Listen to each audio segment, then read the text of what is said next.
आज भाई और बहनों, परमेश्वर के वचन से हम पढ़ेंगे। इसका शॉर्ट भाग मैंने पहले डाला है, ये उसका दूसरा भाग है, डर की उत्पत्ति के विषय में।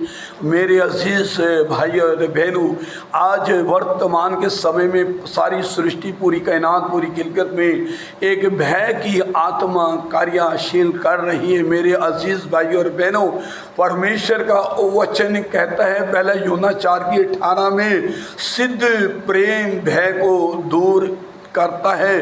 और पौलुस की पत्रियों में हम देखते हैं कि प्रभु परमेश्वर ने हमें भय और डर की आत्मा नहीं दिया है, बल्कि संयम और सामर्थ्य की आत्मा हमें दिया है।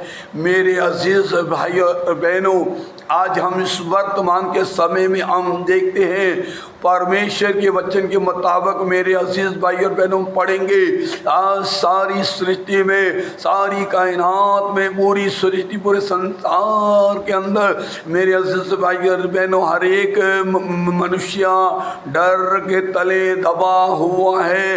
प्रभु का वचन बारंबार कहता अपने बच्चों से, अपनी प्रजा से, अपने लोगों से कि मत डर मेरी बेटी, मैं तेरे साथ हूँ। मत डर मेरे बेटे, मैं तेरे साथ हूँ। इधर उधर मत ताक। मेरे अजीजों भाई और बहनों, आज हम देखते हैं बहुत सारे लोग, कईयों को डर है तो बीमारी का डर है, कर्जा देना लोगों का उसका डर है, और डर है तो शत्रु का डर है तो दुष्ट आत्मा अंधकार की शक्तियों के डर के तले वो दबे हुए हैं। डर है तो मेरे भाई और बहनों, अपनी योग्यता के कारण अगर वो व्यक्ति, वो भाई या बहन, अगर वो जो बनना चाहता है, वो पढ़ना चाहता है, वो पढ़ नहीं पा रहा, बन नहीं पा रहा, उस मुकाम को हासिल नहीं कर पा रही या नहीं कर पा रहे हैं, तो वो भय भी तो उससे डर के तले दबा हुआ है कि क्या पता है कि मुझे मुकम्मल, मुझे सफलता मिलेगी कि नहीं मिलेगी, मुझे बढ़ोतरी मिलेगी कि नहीं मिलेगी, क्या मुझे कामयाबी मिलेगी कि नहीं मिलेगी, क्या मैं इसमें सफल होऊंगा कि नहीं होऊंगा। पर मेरे अजीजों भाई और बहनों, प्रभु का वचन हमें सिखाता, समझाता है कि मत डर, मैं तेरे साथ हूँ। मेरे अजीजों भाई और बहनों, हो सकता है दुश्मन बड़ा प्रभावशाली हो सकता है आपका दुश्मन आपसे अपना बलवान हो सकता है आपका शत्रु आपसे ताकतवर हो। जैसे दाऊद राजा भी कहता है, मेरे अजीज हो, मेरे परमेश्वर यहोवा ने मुझे मेरे बलवंत शत्रु के हाथ से मुझे छाया है और छुड़ाया है। मेरे अजीजों भाई और बहनों, प्रभु परमेश्वर का वचन कहता है नहूम की पुस्तक में 2 उसकी 1:8 में लिखा हुआ है, 1:8 में नहूम, परमेश्वर उमड़ती धारा के समान शत्रु के शैतान को खदेड़ डालेगा। मेरे अजीजों भाई और बहनों, जिस शैतान ने, जिस दुष्शक्ति ने आपकी बढ़ोतरी को रोक रखा है, सफलता को रोक रखा है, आपके चंगाई छुटकारे को रोक रखा है, आपके और आशीषों को रोक रखा है, आपकी बढ़ोतरी, उनकी सफलता को रोक रखा है। मेरे भाई और बहनों, आप जब सो जाते हैं तो सोते हैं कि सुबह कब होएगी, जब दिन को जागते हैं तो सोते हैं कि रात कब होएगी। मेरे अजीजों भाई और बहनों, ना भी कुछ होने पर भी आप सफ़र में यात्रा करते हैं, जब चलते हैं तब भी ऐसे लगता है कि कोई आपका पीछा कर रहा है, आपको डर लगता रहता है।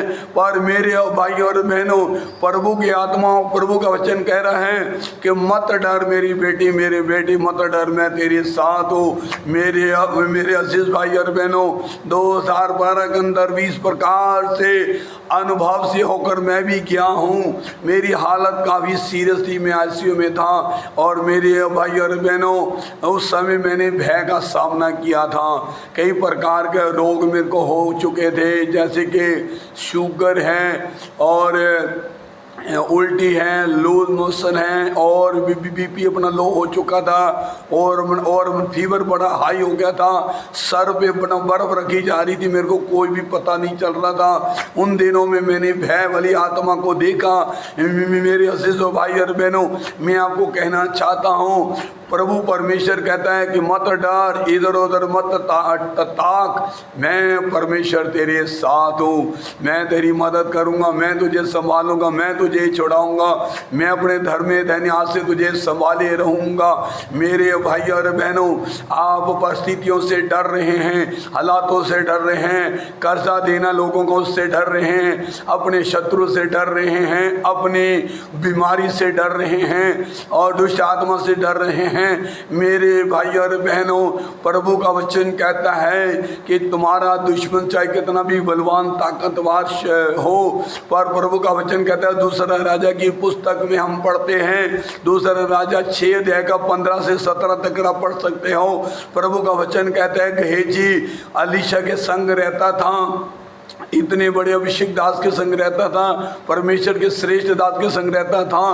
प्रभु की हजूरी में साथ रहने के बावजूद भी गेहजी के अंदर डर रहता था, जो अलीशा का शिष्य था। अलीशा तो भोर के समय उठ के प्रार्थना कर रहा था, प्रभु की हजूरी में लोलीन था लिसा। पर मेरे अजीजों भाई और बहनों, गेहजी जो टहल रहा था, उसका शिष्य टहल रहा था, चारों तरफ देख रहा था, इधर उधर टहल रहा था। आज भी बहुत सारे लोग मेरे अजीज भाई और बहनों, वो प्रभु का वचन कहता है, शरीर पार मन लगाना तो मृत्यु, आत्मा पार मन लगाना जीवन और शांति है। रोमियो 8:6। उस समय अलीशा का शिष्य चेला गेहजी वो डर रहा था, वो इधर उधर देख रहा था, टहल रहा था। इसमें 2 मीनिंग है। एक तो हो सकता है कि अपने शरीर को देख के वो ज़्यादा ध्यान दे रहा, दूसरा हो सकता है कि वो शत्रु के कारण ना डर रहा हो कि अपने स्वामी की, अपने उस्ताद की, अपने अगुवे की, उसकी रक्षा के लिए वो सोच रहा हो कि मैं जागता रहूं, देखता रहूं कि कोई आ तो नहीं रहा।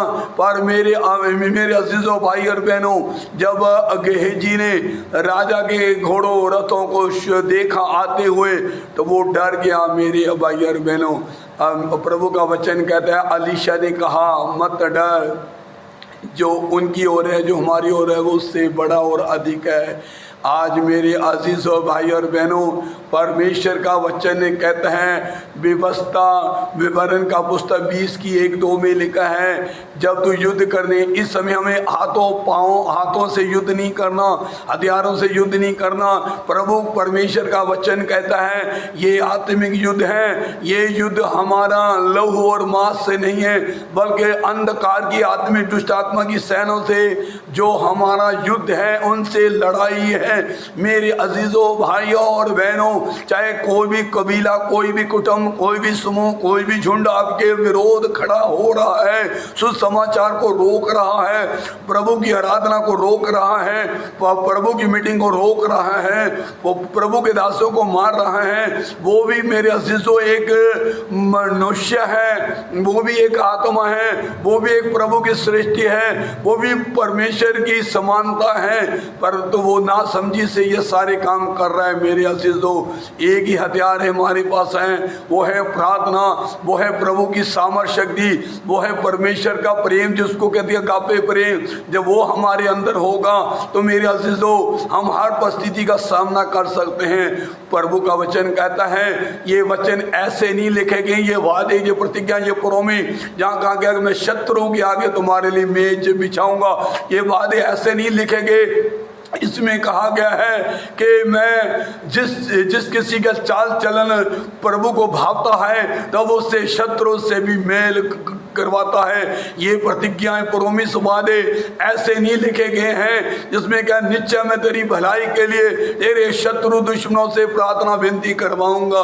मेरे अजीजों भाई और बहनों, आपका दुश्मन कितना भी ताकतवर हो, प्रभु यीशु ने भी कहा मत्ती की अंजील 10:27 में कि तुम उससे मत डरो जो शरीर को घात कर दे, परंतु उससे डरो जो तुम्हारे शरीर और आत्मा को नाश करके नरक में डाल सकता है, आपकी झील में डाल सकता है। ये है दूसरी मृत्यु। मेरे अजीजों भाई और बहनों, मैं आपको कहना चाहता हूँ, डरो मत। डर एक ऐसी चीज है, डर एक ऐसी स्पिरिट है, डर एक ऐसी दुष्ट आत्मा है, डर एक ऐसी शक्ति है अंधकार की जो विश्वास को खत्म कर देती है।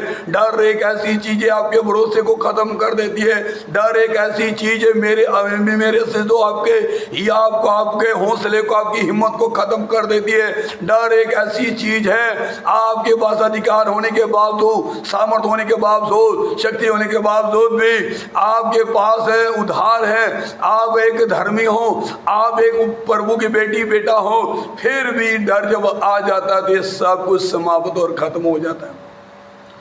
उस व्यक्ति को एक ही चीज नजर आती है, डर डर डर डर। इसलिए मेरे अजीज और भाई और बहनों, अपने प्रेम को बढ़ाएं, अपने प्रेम के रिश्ते को प्रभु के साथ मजबूत और घनिष्ठ और गहरा करते चले जाएं। प्रभु का वचन कहता है श्रेष्ठ गीत में 8:6 में लिखा हुआ है, प्रेम मृत्यु के तुल्य सामर्थी होता है। मेरे अजीज और भाई और बहनों, जो शिष्य प्रभु यीशु के संग 3.5 साल रहे, जब हेरोदेस ने सिपाहियों को भेजा पकड़ने के लिए प्रभु यीशु को, सब छोड़ के भागे, तितर बितर हो गए। और यीशु का चेला पतरस ने जो कहता मैं इनकार नहीं करूँगा, 3 बार इनकार किया। बाद में उसने जब वो पश्चाताप किया, लौट कर आया, तो उसने 3 बार इकरार किया। पर मेरे अजीजों, जब उनके अंदर पवित्र आत्मा का सामर्थ आया, परमेश्वर का प्रेम आया, प्रभु के अगापे प्रेम को जब चख लिया, यीशु के प्रेम को चख लिया कि उसने कैसे प्रभु यीशु ने बिना कंडीशन, बिना शर्त के सारी सृष्टि मानवता से प्रेम किया, लोगों को, भूखों को खाना खिलाया, अंधों को आंखें, लंगड़ों को चलना सिखाया, बहरों को कान, गूंगों को बोली, कौड़ियों को शुद्ध किया, पापियों से प्रेम किया, भूखों को खाना खिलाया, पापियों से प्रेम किया। हालेलुया। ऐसे ऐसे चमत्कार करे, क्षण भर में सब लोग भूल गए। पर मेरी ये सारी बातें शिष्यों को स्मरण आई, उन्हें याद आई कि सचमुच में मेरे अजीजों, जब प्रभु की, परमेश्वर के प्रेम का स्पर्श उन्होंने पाया तो उनके अंदर डर चला गया। आज मेरे अजीजों, प्रभु का वचन कहता है कि हम नए नियम के मुताबिक हम कह सकते हैं, प्रेतों के काम की पुस्तक को हम नए नियम में इतिहास की पुस्तक भी कह सकते हैं कि उसमें लिखा है, प्रेतों के काम में लोगों ने कहा ये यहाँ पर भी आ चुके हैं जिन्होंने यरूशलेम को उल्टा पुल्टा कर दिया। आज प्रभु का सुसमाचार क्यों नहीं फैल रहा है? आज लोग उधार क्यों नहीं पा रहे? आज क्यों लोग डर के तले दबे हुए मर जा रहे हैं? अपने बीमारी में मर रहे हैं, पाप में मर रहे हैं, नशे में मर रहे हैं, डर के कारण। हालेलुया। मेरे अजीजों, भाई और बहनों, जरूरत है तो प्रभु से प्रार्थना करने की जरूरत है, प्रभु से सामर्थ पाने की जरूरत है, प्रभु से सहायता लेने की, मदद लेने की। हालेलुया। मेरे अजीजों, भाई और बहनों, प्रभु के वचन में हम देखते बड़े बड़े शूर वीर योद्धा राजा आए, तो मेरे अजीजों एक ही चीज थी, परमेश्वर पर विश्वास, एक चीज थी कि प्रार्थना, एक चीज था हिया, एक चीज थी दिलेरी प्रार्थना। जब दाऊद राजा एक बच्चा ही था जो हालेलुया चरवाहे का काम करता था, मेरे अजीजों, एक तरफ पूरा इस्राएली, उसमें बहुत सारे धर्म के ठेकेदार, धार्मिक लोग, बहुत सारे धार्मिक अगुवे थे, बहुत सारे प्रभु के लोग होंगे उस समय, यहोवा परमेश्वर के लोग थे, बड़े बड़े ताकतवर, ढील ढोल वाले, बुद्धिमान, ज्ञानवान, सब डर गए किससे? गोलियत से। कहते हैं, इतिहासकार कहते हैं, गोलियत 10 फीट से भी ऊपर उसकी हाइट थी, 10 फीट से भी ऊपर था वो। इतना बड़ी हाइट वाला व्यक्ति एक आ गया, पूरे इतना बड़ा ताकतवर, हाइट के साथ उतनी शक्ति, उतनी ताकत, कोई भी उसका सामने करने के लिए नहीं जा रहा था। एक बच्चा कहता, दाऊद राजा, इसने मुझे नहीं, इसने जीवित परमेश्वर की सेना को ललकारा है। अगर तुम्हें ललकारता है तो ये याद रखना चाहिए, स्मरण करना चाहिए, इसने जो ललकारा मुझे नहीं, प्रभु यीशु को ललकारा है। इसने जो चैलेंज किया है, प्रभु यीशु को चैलेंज किया है। इसने जो डराया, मुझे नहीं डराया, प्रभु यीशु को डराया। इसने जो तिरस्कार किया, अपमान किया, मेरा नहीं बल्कि प्रभु यीशु का किया है। और इसने अगर सुसमाचार को रोका है, ये मेरा काम नहीं, प्रभु के सुसमाचार को रोका है। इसलिए मेरे से जो एक ही हथियार है सबके पास, वो है प्रार्थना, प्रार्थना, प्रार्थना, प्रार्थना। इस चीज़ में बढ़ते चले जाओ और यीशु आपको जयवंत करता चला जाएगा। यीशु आपको आशीष दे। आमीन।